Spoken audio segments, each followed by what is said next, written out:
Magic Online's gone back to the Stone Ages. We have zero data whatsoever, but it's all good. We've got the Sheffield Monarch event, so let's dive right in.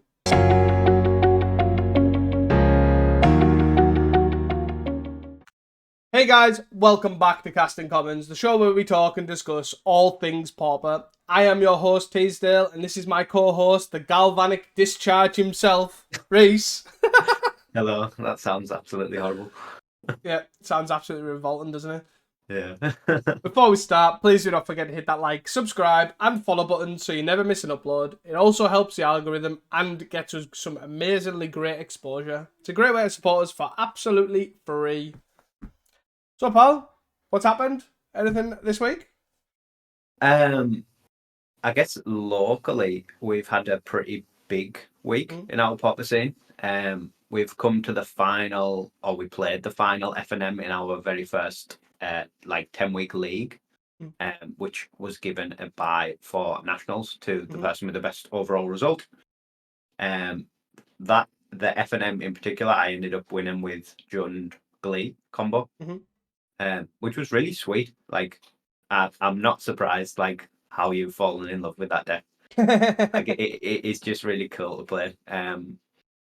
Interestingly, the mana base felt really bad, as you had said last week. I didn't really have a massive issue with Dust to Dust because I found it quite easy to play around it. But the mana base is just bad. Yeah, it's in general, I was shocked by how bad it was. So I can definitely see why going green black or trying a different slant is maybe a decent way to go. But yeah, it was a really fun FNM. The overall winner of our league ended up being Michael, who basically absolutely smashed April to bits playing blue red scred. So the first 5 weeks, I think he won 4 of them or something on the bounce. Yeah. So he's ended up winning the bye for nationals. Yep. But overall, it's been this whole league with a bye for nationals as a incentive to attend. Has been really good for our community. Obviously, we're quite a small community. We don't have a store. But we ended up having 23 unique players, I think it was, over the 10 events. Yeah. And ended up averaging over nine people per FNM, which was really good. Yeah, it's definitely really good for us, for sure. Yeah, and it basically just some massive growth for our local scene, because before this, our FNMs were really struggling. We usually got 3 to 4 people, and sometimes they just didn't fire. And to be fair, that's a good thing, because it shows obviously that system works, and the system's obviously evolved from the LPI league system, and that was kind of the intent, as obviously they want to try and grow local scenes throughout the UK, and it makes them grow, and then obviously then feeds a nationals event, and the proof's in the pudding that even in a small place like us, it works. Yeah. One of our events even had 18 players, I think was our largest event, which is absolutely nuts, bigger than most pre-releases we have. So yeah, it's been really good for our local scene recently. Yep. But as you say, the league system's really good, and once you get stuff firing consistently, people who don't play or play Commander or play other formats see that this is firing consistently. And it's Pauper, so it's super cheap to enter. Yeah. As we'll see in the Monarch event, you spend 25 quid on a deck, and you can just compete with everything. Yep. What about yourself? I just recorded my general consensus. So jumping ahead, I'm away next week for about 10 days or something, but it falls quite on obviously a lot of the release content days, so I'm trying to record a backlog, let's say, so that I can still bring obviously as much content as possible. I've spent a lot of time to fix my algorithm almost, so stopping the content would obviously only hinder that, so I'm trying to make sure that I get something out. So that's basically it. So I've got so I recorded with Slivers, which is a good one. It was fun. Blue Black Terror, which should be out now, with Snackering. Less fan of that, but I don't really like the deck anyways. It was more just it's Snacker. Got to try it in there. And then I tried I'm calling it blue-red pauper Murktide is what I'm calling it. But it's just like this, it's just a blue-red sort of prowess Blue deck. Red Delver? Yeah, it's got Delver in, it's got Razzle Dazzler, which is such a sweet card and a sweet name, and then it's got Tolarian Terror in, as well as Cyclops Superconductor from Modern Horizons 3 in. But yeah, I just look at it and I just think this just looks like Murktide to me. It's just a budget Murktide. Your Delvers, your Dragon Rage Channeler, for those ain't worry. Obviously, because Dragon Rage Channeler is much better than Delver nowadays, unfortunately. Yeah, it's an interesting one. Like looking at that deck list, it obviously it's all commons because it's pauper, but it does look very legacy, like legacy. Yeah, If that makes sense. Like you yeah. look at the mana curve and it's basically just a bunch of ones Yeah. and then a bunch of twos, and that's it. Yeah, no, that's pretty much it. And it was a sweet deck, to be fair. It performed better than I expected. I didn't expect it to perform very well, but I really wanted to try Razzle Dazzle because I never got a chance to do it when Outlaws was out. And yeah, that card's sweet. It surprised me. I think the best I got was I was swinging with 3 of them for like 14. I was like, I will take that. All can't be blocked. I was like, go! But I think as well as we like had a bit of a brief discussion about it, it's probably one of those decks that's still got room from your point to improve. Oh yeah, 100%. Like as you said, the Cyclops and that was like fairly underwhelming. So as soon as you like start cutting stuff and tweaking numbers, you'll probably do even better with it. Yeah. But it was a sweet, good starting point, and I'm really excited to see that. That one should be out Friday. I'll be posting that one as I'm on the way down to the airport. So yeah, I'm really excited for them decks. The week for content was pretty good. And then I tried. I put a post out yesterday's day recording. About trying a new video idea, which is a bit more like new player friendly. To basically just like give deck profiles of like decks really. And it's one thing that I've never really done, but I know a lot of content creators have done, and I thought it'd be a good way to sort of get them out there, and a good way that's better for newer people, like newer players getting a pop, because obviously pop is growing, it's huge at the minute, it's definitely on a trend up, so it'd be great if obviously we can just I can put in some sort of new user friendly sort of thing so they can watch it and get a feel for the format for that deck. Yeah, I think some like deck profiles in particular are really good for people who are like either just getting into pauper or want to up the game, like competitive wise. Like if you're like, oh, Nationals is coming up, I really want to get into pauper and go and play in this event. Or look at Teasdale's last 4 deck profiles from the top 4 decks of the format, see which one I like best, pick that up, and it'll give a brief overview on what I want to be looking for with regards to playing it as well. So seems like a good idea. Yeah, that's sort of what I'm hoping for. And I'm hoping they're a bit more like, even if they are out of date, like say a couple of years time down the line, like you can still check out, say, I don't know, pick a deck like Kuldother's deck profile or Ponza's deck profile or whatever, and it's still a good base point, even if I haven't done a new one. Like, because things do change, but it's a good idea to even understand how the deck functions. So like you understand the idea behind, I don't know, Arbor Elf Utopia Sprawl engine. Like that's still a good thing to understand. But yeah, I think especially in pauper, things change so much slower than most other formats. Like you could have done Ponza 12 months ago, and it's very similar to Ponza now. Yeah. Like there's maybe like 6 cards different, 8 cards different. Like there's but the strategy, that this overall strategy is still the exact same. Yeah. And yeah, that's sort of what I was trying to get out there, and hopefully that sort of shines through. But I'll definitely they'll be getting better as I do get them, because they're trying to be quite concise. And people who's watching my videos know I ramble like absolute crazy. So I will try and get them better, more concise and stuff like that. But that's the main thing, is just to have them short and digestible, so no one has to rock up and listen to an hour and a half of me rambling and losing. Yeah. Move on to some news. Yeah, go for it. So Monarch was this weekend just gone. So we will we'll touch on that. So that's why there is no Monarch announcement. Other events, there is the LPI International League at Badger, which is hosted on the 20th of July. The only Paupergeddon thing in England, in the UK, I believe. So check that out. Check it out on the Facebook pages, or follow Papa Dan, who obviously shares all these sort of events on a regular basis. So I highly recommend checking them out. And then actual news as opposed to tournament news.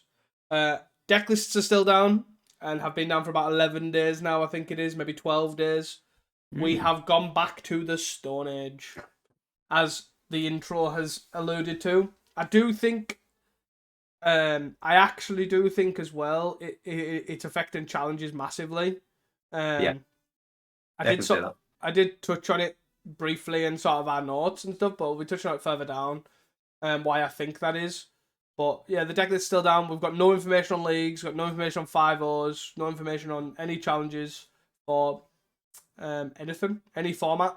And have Daybreak said why they're down, other than just that we apologise for the inconvenience when you go on the deck list page? Yep, they've posted in the Discord, given updates, but they've not actually said what's wrong. They've just said it's down, and that there's no, like, I think they said on like the 28th or something was like there was no new update, but they're still down. Yeah. I'm like, okay, helpful. I seen the tin hat theory, which was quite good, which was that they didn't want people to realise how broken Modern Horizons 3 was for Modern Legacy and Pioneer. That like Amelia's broken in Pioneer, so they didn't want to show that off. They didn't want to show Nadu in Modern being absolutely busted, and then they didn't want to show Scaminator being absolutely busted in Legacy, so that's why they just took the deck list down. I like this tin hat theory. It's quite amusing if that's the case. But yeah. So hopefully they'll be back up soon. And then I guess the last one to touch on is that, as previously mentioned, I'm on holiday next week. So there'll definitely be no podcast next week. There might be one the week after, depending on how things line up with me getting back and obviously Reese and how things marry up with time. So it might be potentially 2 weeks, if not at least one. Which also stems from the fact that we don't see the point in doing hot takes for this week because the break off, and we're hoping that things actually change and deck lists are back by then. Would you like to move on to the Friday challenge? I guess you saying about there's going to be a Nationals update. Oh, sorry. I missed that bit. The big important bit. The important one. I was leaving it to last and then forgot. I scrolled past it. So yeah, just to touch on, there's a Nationals update for the UK event. This is the big event that's leading to the end of the year. There is an update on a channel on Papa Dan's YouTube channel, which weirdly enough they created to comment on my live stream, but that's besides the point. That will be posted in the description for you to follow and subscribe to. That update will be coming out on the 8th of July. So a week of Monday. A week today, at time of this recording. So yeah, check that out, follow that, and it'll give you an update on what is being done, like announcing things, and what is still left to do for organisation of the event. So I'm pretty excited, pretty stoked, and it'll be good to finally get the update that we all deserve, and we're all ready to hear now that all the big UK events are out there. Obviously, Pop Again's finished. There's nothing else to be excited for other than Nationals. Let's go. How would you like to move on to the Friday challenge? So obviously very lacking in information for these challenges. The deck lists are basically, I believe, what you found on Twitter and through asking people. Yes. So just a caveat, I guess. We don't really have many actual lists apart from the odd grinder posting them. But basically, I've had to ask grinders like Ocean Soul, Spock, Kirby obviously entered the Saturday event, so I do know they're accurate because he's done his data mine on the Saturday. So I don't have lists for those, really. I've got a list for the first place list, but that's only because someone screenshot and it was an horrendous screenshot of 2 screens. It was a print screen, actually not a snipping tool. But other than that, I had to basically ask people what they versed in the top 8 if they could remember. So this is as best guess as we can get to. Yeah. Better than nothing. Yes. First place was Grixis Affinity, second place was Blue Red Scred, third was Walls, fourth was Goldauthor, fifth and sixth were both Walls, seventh was Raptors Madness, and eighth was another copy of Grixis Affinity. I guess sort of a general overview. I think this is one of the better results we've seen of Grixis Affinity of late. Since Refurbished Familiar. Obviously, everyone was hyped on Refurbished Familiar and Grixis Affinity, but it just didn't really seem to land. But yeah, first place is a good start. And then I guess the second comment from me is Walls is obviously looking really good right now. It looked really good in Paupergeddon. And still, yeah, just looks really good. If everyone's running stuff like Ponza and stuff that can't kill an O4 on turn 2, Walls is going to have a very good time. Yeah, my big thing about this is it is a good showing of Grixis Affinity, but also when you look at who was in this top 8, I think like 6 of the 8 were grinders. Yeah. And one thing that I do think, and it's kind of what I was alluding to earlier, is that I think looking at this and the lists going down is that the lack of the evolution in decks is a lot, or meta shifts are very minimal. Like these are all decks that were big, apart from the Scred, which is Spock, who's obviously doesn't move off Scred anyways. Apart from them, they're all basically just grinders that have obviously A, gathered their own data from playing so much, and B, they just play the decks that they're really good at playing anyways. So like there's not really much, with the lack of challenges in league data, the adaptation of the meta is very slim to me. And it's very much like rewarding people who's play the most and get player skill, like backing all that up. And I think that definitely shows, not just in this, but also like in the rest of the challenges. Yeah. And I think that's probably why Grixis Affinity has had such a good week in general, or even Control, like the Grixis Affinity and the Scred, like having a good week because everyone's just knows what to beat, knows how to beat these decks that are massive, like, you know, Ponza, like your Walls, like your Brood Scale. They've adapted to these, and because they play the most, I think, more than the meta itself, like the actual decks have shifted, if that makes sense. Yeah. It makes sense. Interestingly, it was only 46 players as well in this challenge, which is pretty low for a Friday. Like we're usually like edging on a 64-player challenge. So that's, I guess, an interesting thing that may also be occurred by no decklist information. Yeah. Like if a bunch of people generally jump on decklist, get whatever won last week and jam it, there's no opportunity to do that. Any other comments on the Friday? No. Can't look at lists. no, nothing else. Happy enough to move on to the Saturday. So the Saturday, again, like not a massive turnout with only 48 players. So first place we've got Brood Scale. Second place is Tribe. Third is Grixis Affinity. Fourth is Kuldotha. Fifth is Walls. Sixth and seventh are another 2 copies of Kuldotha, and 8th is Blackburn. So a pretty aggressive Saturday overall, to be honest, with the triple Kuldotha and Blackburn all top 8. Yeah, a pretty interesting one. This would have been a cool one to have lists for, especially with first place Brood Scale, second place Tribe, and 8th Blackburn. It's definitely one that lists will be sorely missed. Yeah, so I really would have I got the list for the Brood Scale deck. So, but it was at redness. It was literally a print screen on a double screen, so you're seeing the second screen. All right. Right, so the quality was really bad. So the only thing I could make out was it was Jund that was running Writhing Chrysalis, and I think it ran 2 makeshift munitions, but it didn't run Wildfire. So it was Jund without Wildfire, but that's about. And then it had another red card in like the 1 mana cost slot, but I couldn't tell what it was. Maybe like Lightning Bolt or something. Yeah, or I don't know. It was odd. Oh, Shaman, yeah. But yeah, it definitely would have been cool to have lists for, because obviously Tribe coming second would have been cool to see if it was similar to the Paupergeddon list. Blackburn, a deck that's basically just fell off the face of the earth. I would love to see what the hell that looked like.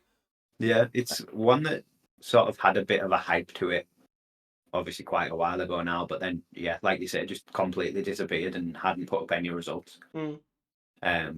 But with sort of the madness coming back, it's not surprising to see someone try just like the full-on mono black burn build. Obviously, a lot of the cards you could take like a madness slant maybe with like the discard slant, but yeah, without the list. Hopefully, when they get the lists back up, we are able to see these past events as well, because I would like to look at that list. Yeah. I definitely hope that they fix the backlog as well, 100%. But who knows? Other than that, I've got no other comments. Definitely look like one of the sweeter the sweeter challenges with the lists for me. Yeah, But, no. very well. I guess depending on what the walls is as well. Very aggressive / combo heavy top 8. Yeah. If the walls is combo, it's essentially 3 combo decks, 4 aggro decks, and a Grixis Affinity slotted in the middle. I do have the meta breakdown, to be fair, if I do pull it up, but it is also a bit awkward, like, because there's only one challenge, so the meta breakdown's quite old. But if you do want to check that out, obviously Kirby does tweet them every week that he does have. So yeah. And then moving on to the Sunday challenge. Yep. Fired with just 64 players. Again, usually we get more than 64. So another pretty odd one. But first, second, and third were all Grixis Affinity. Yep. Fourth was Kuldotha. Fifth and sixth, we do not know what the lists were. Seventh was Jeskai Ephemerate, and eighth was White Weenie. Yeah, a shame with those missing lists, but just couldn't figure out what they were. I asked every man and the dog. I couldn't find them. Yeah. That's all I got for you. But yeah, a really good challenge for Grixis Affinity once again, like first, second, and third. For a deck that's sort of just been floundering a bit, really, is really good shown. Interestingly, it very much seems like the black-white Blade deck with refurbished familiars just completely dropped off. Obviously, we can't see the meta percentages, but none in any of these top 8s is quite surprising after the last few weeks we've had. But as we've sort of said previously, like, Tithe Blade is not in a very good place right now. And even refurbished familiar, like, it's not ideal right now, especially with like stuff like Madness and Kuldotha that can empty the hands so quickly. Sometimes the discard's just not where you want to be. So not surprising to see the hard black-white deck just drop fully off. But obviously Mirror Force is still really strong. So Grixis still does very well.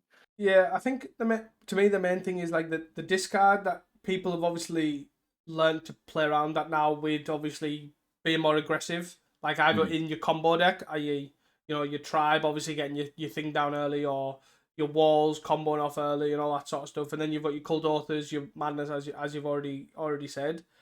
But obviously Grix Infinity can leverage the refurb side of things being a black 2/1 flyer a lot better than Black White Blade. Like Black White Blade has no reach, and it has literally nothing else. It's just trying to attack with a bunch of 2/2s. It doesn't really, or 2/1s or whatever. So it doesn't have a lot of game against turning the clock quickly, where obviously Grix Affinity does with Galv Blast, Mirror Enforcer. So it really is able to leverage a 2/1 flyer, and I think that's probably where it shines more is its body than its effect. Its effect's good, but it's obviously, I think that's where it shines here. And again, another note, all three of them are grinders. Luffy, Ocean Soul, and Out Zero, all of the 3 Grix Affinity players. I don't know if you actually seen the list for any of them. Do we know if they were on Snackers or not? I could. That seems to be the pinch point at the moment with Grixis Affinity. With, I believe, like Mogged was trialing a list that just didn't run any Snackers. Yeah. And I've seen a couple of other lists that basically were just like, yeah, Snackers not worth the turn that it takes to actually cast it to get it active in this deck. So Grixis Affinity for Out Zero, which came second, ran 0 Stackers, ran 2 cast downs, 4 Galv Blasts, 2 Candy Trails, 2 Spell Bombs, 2 Thought Cast and a Kenku, and 4 refurbs. Roughly, for like obviously lists out. No point in going into absolute detail. And then the Ocean Soul, I don't think Luffy posted it, so I can't comment on there. But again, it looks like Ocean Soul had the same list, roughly. Has a Extractor Confession instead of a second cast down, for example. it does sort of seem to be tending that way now. Like it was a fun thing to try, I guess, but ultimately when you have to actually cast the snacker, it's so much worse. Like it's why it's so good in Madness. You just never cast it. It just free fodder and then it gives you value. But obviously in the Affinity deck, to get it into play, you have to like cast it first. Yeah. And then it's a recursive threat once you've done that. But like even just blue black 2 mana takes up basically a full turn of the early game is not ideal in that deck. Yeah, I do tend to agree with you. Snacker is definitely a threat that in the deck is interesting. But I think ultimately I do agree that casting it is probably the biggest downside. And then having to change your deck to make it so you don't have to cast it, like you're at the point of running like a lot of blood fountains to then pitch it, and I just don't think it's ultimately worth it. Yeah, especially not as a 4 of. Yeah. It's why it definitely seems more appealing, like to slot into stuff like Madness and Terror. Obviously already existing decks, but can utilize it in a way that don't have to cast it. Which basically is the worst part of the card, is just paying 2 mana for a 2/1 essentially. I have a great idea. You know, someone should make a video on Tireless Tribe with Sneaky Snacker in. That sounds like a good idea. Interesting. Yeah, it's brainstorm deck. Mm. It's got other cantrips in. You can just randomly pitch your Snacker to save your tribe. Plan B. Actual plan B. Tireless Tribe does not have a plan B, but now it does. It's not the worst idea, honestly. Someone should make a video on that. Like someone. Does Tribe still run deep analysis as well? Sometimes. Oh, that's pretty old tech now, I guess. But they do. I think the pop again list ran at like 2 or 3. So there you go. Someone should make a video on that. How much time have you got before you go there? Well, you should see my schedule for next week, because Wednesday actually says here Snacker Tribe. I don't know if you can actually see this, but it actually says Snacker Tribe right there. So there you go. But someone should make a video on it. Don't know who that'll be, but I do overall agree, and the fact that Snacker in Rakdos Madness is definitely the best place for it, and it definitely shows that the lack of Snacker. It's quite interesting how it's changed from obviously the Player of the Year. Every single Affinity list ran Snacker for Geddon, and then obviously the top list in actual main event Geddon didn't, and then now it's just being slowly taken out of the deck, which I think is definitely the correct move. Like, it just doesn't add a lot to your deck, apart from adding as I say, that the 2/1 flyer part of Refurb is the best part of it, but not when you have to pay 2 mana for a Snacker. Like, that's not the good part. I guess it's sort of the reason why we haven't really seen it in like the blue black fair decks either. Like the casting it is just bad, and those decks would have to cast it. Yeah, I can get behind that. Would you like to move on to the Monarch event? Yeah. So that was on the Saturday, the 29th. They had 36 players turn out, which is sweet. First place was Elves. Second place was Toadstool Bogles. Third was Ponza. Fourth was Grixis Affinity. Fifth was Kuldotha. Sixth was Walls. Seventh was the Immolating Soul Eater Blitz deck. And eighth was Grixis Affinity. And then the 2 near misses, ninth was Rakdos Madness. And 10th was another copy of Bogles. So we actually do have deck lists for this. So it is pretty cool to look at. The Toadstool Bogles list for me was one of the ones that stood out as quite interesting. Obviously, since Malevolent Rumble come out, that's sort of been a mainstay for Bogles now. But we haven't really seen it alongside the Toadstool Admirer rather than the Ledgewalker. So it's quite cool to see that added in. It also ran one of Nyxborn Hydra and like a Shelter and Landscape mana base rather than a Ash Barrens mana base. So quite cool take on that deck, as well as 4 Raven Charms in the sideboard. I do like the idea of the Landscape mana base. I think the more I see, is it Hinaru playing it? Like, I think I like the idea of it. The only thing that I still find odd, as much as I do like Toadstool Admirer, I think to me the Ledge Walker's probably never been at its best. Like it's always it seems very well positioned right now with the fact that Ponza's trying to get through flyers with reach and the fact Mm. that you just like a lot of times it's just unblockable. But obviously being more aggressive is definitely a bonus for Toadstool Admirer, especially when the like even Ponza or whatever aren't running removal. Yeah. So I'm definitely not completely against Toadstool Mario. I just find it interesting that that was the end choice to run Toadstool over Ledgewalker. Mm. Yeah, it's always sort of a one to speed up the deck, but Mm. at the moment I feel like Boggles doesn't really need to speed up. Like there's Mm. not too much pressure on it from other decks. Mm. The Grixis Affinity deck, I don't know if you've looked at this, just sort of to go along with the point we were just making, Mm. doesn't run any snaggers. Mm-hmm. Instead runs a single Kenku and a single Gear Seeker, as well as like a Fangs, I think, are probably the main cards. Yeah. Um, one thing I am not sold on this deck though is only 3 Thoughtcasts. Mm. Like, let's be honest, that's the best card in the deck. Yeah, I think I genuinely agree, but also looking at the triple Grixis on Sunday, Ocean Soul and um, Out Zero only ran 2 Thoughtcasts as well. Oh, And I still find it really odd. Like, why? not a Why? fan. Yeah, I'm not a fan either. Like, I'm straight up just fourth Orcast is. I'd start with 4 Deadly Disputes because that is actually the best one, but then fourth Orcast is definitely there. It's like so far, like so close behind it in my opinion. Mm. Like, run those 8 and then discuss what your next one is. That's my opinion, anyways. Orcast 2 OP. I Yeah. don't know if you want to touch on this Blitz deck. Oh, it's not even the It's I've said it's the wrong deck. It's not the Immolate and Soul Eater deck, is it? It's the It's sort of Kiln Fiend like deck. yeah, they've called it for reference. They've called it the Jordan Sue Red, which is generally the Immolate and Soul Eater Blitz deck. Mm.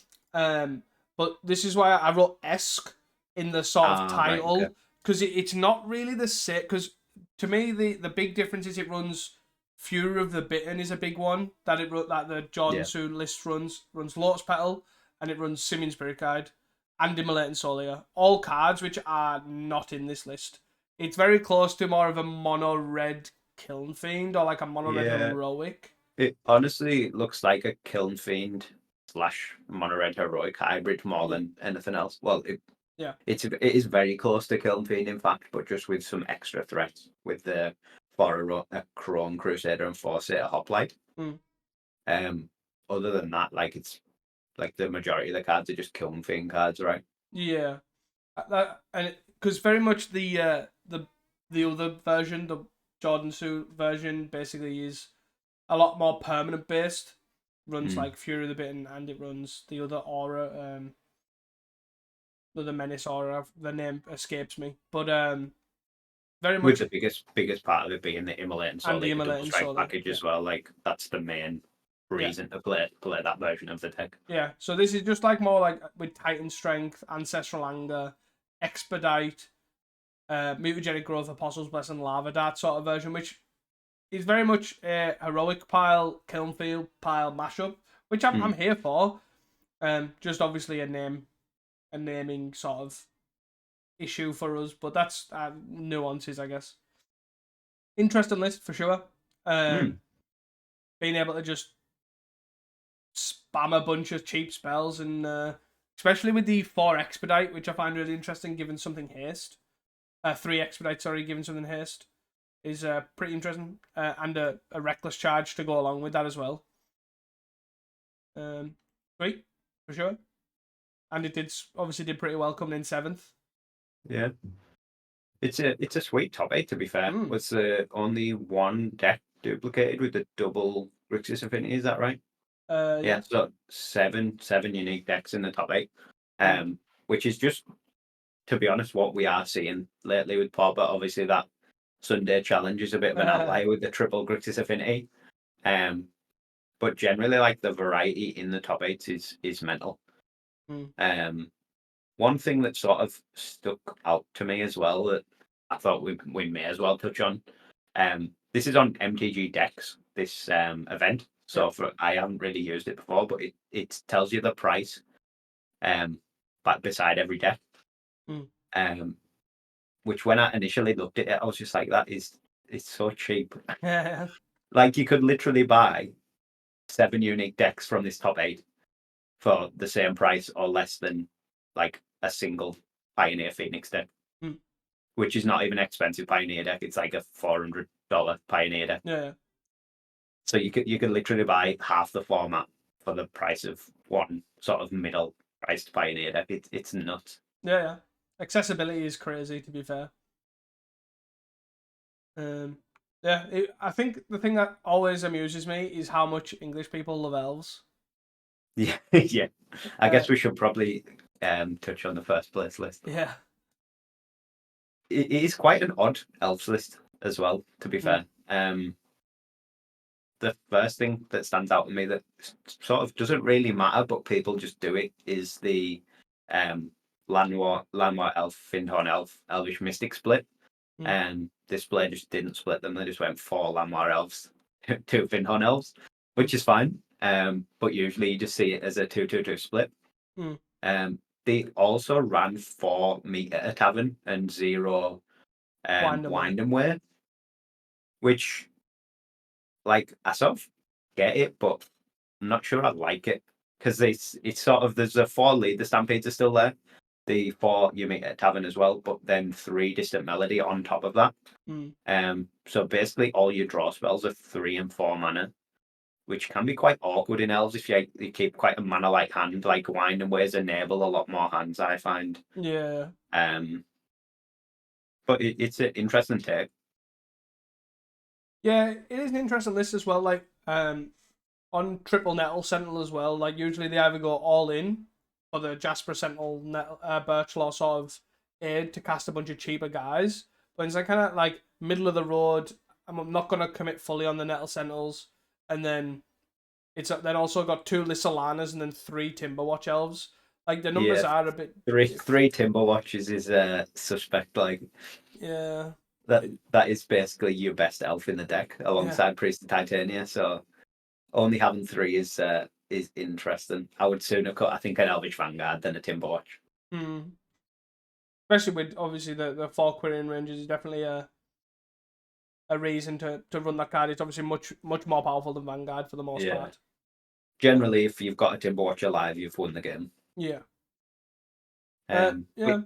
Interesting take on elves. Obviously, the sideboard as well is a pretty interesting sideboard. Pretty hard on the 4 blue elemental blasts, 2 prohibits as like a counter package. 3 deglammers rather than the shapeshifter whose name escapes me. Masked Vandal. So very much like going after an artifact land rather than just having a utility guy later. Buy the Silk Armor. Not sure if that's needed right now. But yeah, it's a cool list. It's always cool to see elves do well. But it definitely feels like a very UK thing for elves to do well. Every paper event we seem to go to, there's like 1 or 2 elf decks in the top 8. Yeah. It's the 4th most played, tied for the 4th most played deck. What, at this event? At this event. Yeah. People love elves in the UK. As I've wrote in our notes, it's the equivalent of Boros Synth for Italians. Yeah. Just every English person just loves elves. And my one horse that hill I'll die on is the horse that you'll die on. The horse I'll die on. Or beating a dead horse. It was kind of a merger of 2 phrases there. Why, when you're playing elves in aggro deck, would you run snow-covered forests? I genuinely, I don't wish downside on people, but I bet there's a non-zero chance that you will have lost a game because the Ponza player gained a life. Just saying. Yeah, it's one of those that, especially at the moment in Pauper, unless you're playing Scred, there is no upside to running snow-covered. In fact, there's only a downside to running snow-covered, right? Yep. Like, unless you're trying to masquerade as Ponza that's still playing Scred, which none of them play Scred anymore. And you play in elves, especially, like, your masquerading's only gonna last till you play your first one drop. Yeah. It's an odd choice. You could maybe squeeze another turn if you go turn 1 Generous End cycle for a forest. Yeah. Like, Yeah. Yeah, it seems odd. Yeah, it is a very strange one. Obviously, the downside is minimal, but it does exist. Whereas the upside is there isn't one. Yep. So yeah, I guess the player maybe liked the snow out of the snow-covered forest. Yeah, I'm very big on this. I was big on it with Death and Taxes when I used to play a lot of Death and Taxes, and people used to run Horizon Canopy over the Silent Clearing. Is that what it's called? The black-white pain land? Yeah. And you're Even if you had Dismember or whatever. Yeah, Dismember, Surgical Extraction in your sideboard. And it's like, why? And to go like the art. Like, yeah. There's a non-zero chance that this will be a downside. But yeah. I don't really like art in general. Like, my favourite art basic lands are text full basics. So, you talk. What a heathen. Yeah. So there you go. So that's my my rambling done on elves. But sweet list, sweet see. I think we can't go any further than shouting out some certain people. Shout out to the 10th player, good old Papa Dan with Bogles. Had a 4-2 record, went 3-0 into 3-2 into winning the 6th round for a 4-2, playing Bogles. That's unfortunate to just miss out there as well. Yeah. And we can't help but obviously, even though the soulless with the Jeskai Ephemerate in the 11th I was place. just going to say that. Jeskai Ephemerate for Kieran, another fellow friend of ours for the podcast. And yeah, I do like the list. I like the Jeskai Ephemerate list. But yeah, don't play Jeskai Ephemerate. Yeah. If anyone goes to the Newcastle Pauper Leagues, please tell him to stop playing Jeskai Ephemerate. That would be really good. That'd be highly appreciated. It is quite an interesting list, to be fair, with the one of main Thraben Charm and one of main Cast Into the Fire as well. Yeah. So it's not a stock list. 4 preordains as well is something you don't see too often. But yeah, dark side, Jeskai Ephemerate. Yeah. Maybe it would have been slightly interesting if you played Energy, but you know. But rather than Scred. Yeah. Maybe give him some sort of kudos, but come on. Gain a soul. Play a real deck. But yeah, nothing else. I guess the one thing that I do love about the UK scene is that I literally scrolled through loads of lists. I was like, oh, blah, blah, blah. Like, you know, picked up a name that I knew was playing this certain decks. I was like, are they still running X? And you just know that this is going to happen. So, like, for example, I seen the Mono Blue Fane top 16th, piloted by Holly, and I was like, oh, are they still running Trailblazers Torch in their fair list? Bang, you open it up, there it is. There's the Trailblazers Torch, which, again, is still, like, I really am intrigued by this card in that list, and I'm all for the initiative. I think it's gone. Like, now I don't think that the reason to run it is definitely gone, but still sweet to see. Sweet to see, like, obviously a lot of the UK pilots have put a lot of their own spin on these decks. And I think the Mono Blue Fair as well, it's obviously something we haven't seen in quite a while. Yeah. But this one's running Judges Familiar as well, which is quite an interesting inclusion to that deck. Obviously really good with ninjas, but also just like a pretty good utility card, as well as just a little beater. Shame it's not a fairy. For sure. Can we touch on one more list? Sort of a semi-deep dive, and I was really excited to see this list when I did open it up. Yeah, go for it. The Mono Blue Tron list. This list is wild. Trinket Mage package. It's just the Mono Red Tron list, right? But instead of red, it's blue. Well, yeah, sorta. But it's much more interesting. You've got a one-off Secret Door, which you can Trinket Mage for. You've got this cool-ass Trinket Mage package in general.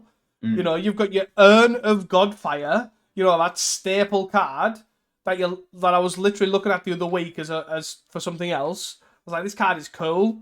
Then you got a Relic, you've got a Candy Trail, a Campfire, an Ether Spell Bomb. I'm all for this list. Apart from it runs 3 Brainstorm. I don't like that change. Needs 4. What? Instead of 4? Needs 4. Yeah. I think Trinket Mage in general is a really strong card that just doesn't see probably the play it deserves. It's nice to see that in a deck like this. Obviously, you've got the Seat of Synod, one of as well. Just if you need to fetch a land with your Trinket Mage, it does very much give me the vibes of that mono red Tron list, but just essentially color shifted. For Mirror Shell Crab's cool as a like an interaction piece that can also be your win condition later as well. Very castable in this deck. Self-assembler, obviously, basically a staple to these mid-rangey Tron decks nowadays. Yeah, it's really sweet. It's a really cool list. And just a quick shout out to Thomas Doyle, the pilot of this deck, who is the first person in a long time to make me have to Google what cards do. I did have to read that urn. I'm not gonna lie.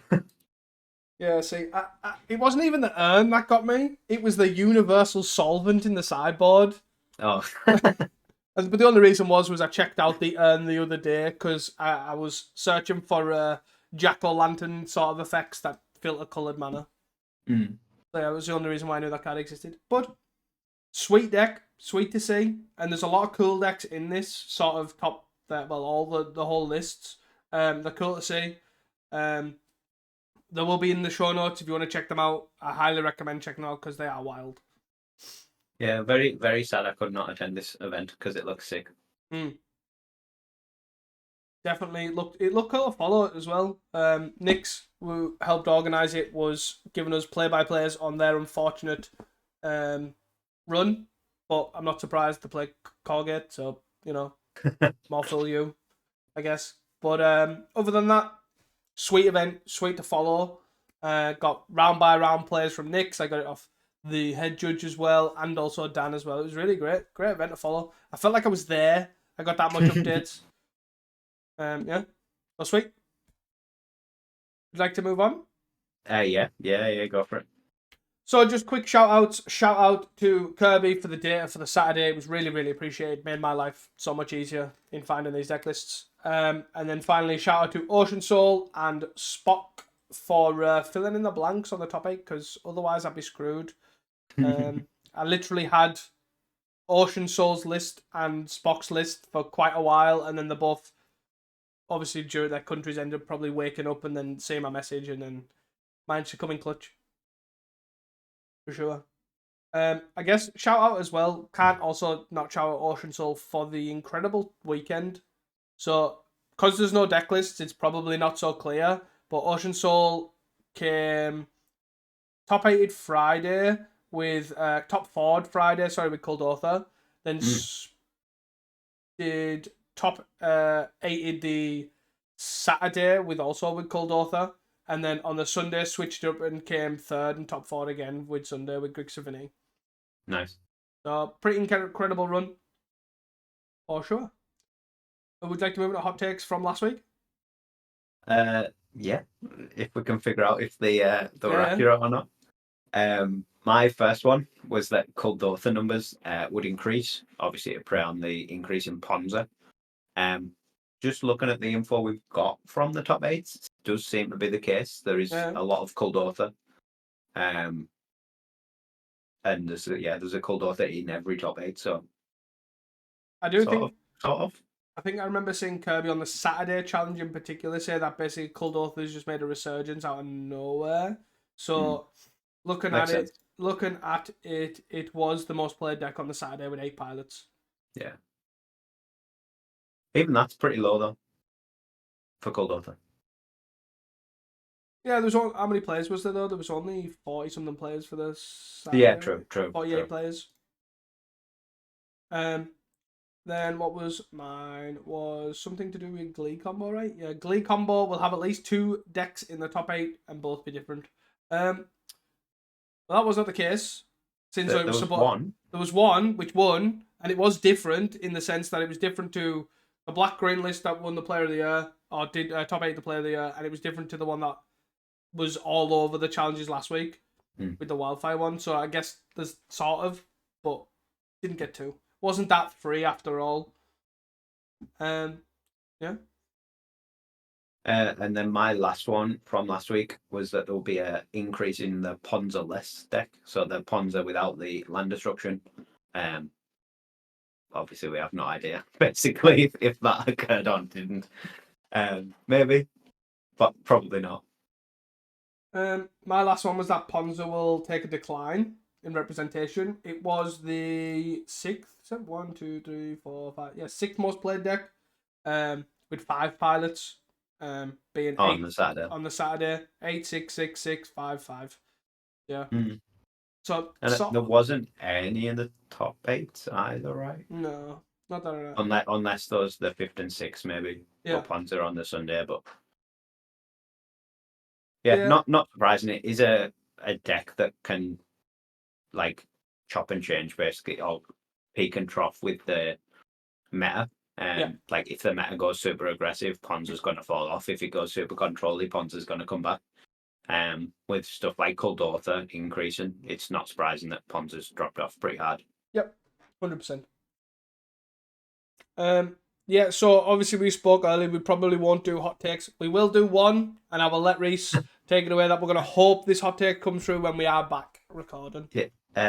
So my hot take, or our hot take for next week and the week after, is that we will have deck lists back. Woo! That would be great. That would be great. It's making our life hard. I'm not gonna lie. Luckily, we've had Pop again and the Monarch event to talk about in detail. So hopefully they are back. You've got a week off next week. And I've got a week off. So yeah, we're giving them a lot of time here to bring back deck lists, and let's see if Daybreak can pull through. Anything else? No, that's it from me. Thank you all for listening. If you have enjoyed this podcast, please do not forget to share it with your friends, your family, your local pauper community, and even your miracle workers, because that's what we need to get these deck lists back. And that is all from us at Casting Commons. Until next time, and don't forget to stay hydrated. Peace. Bye.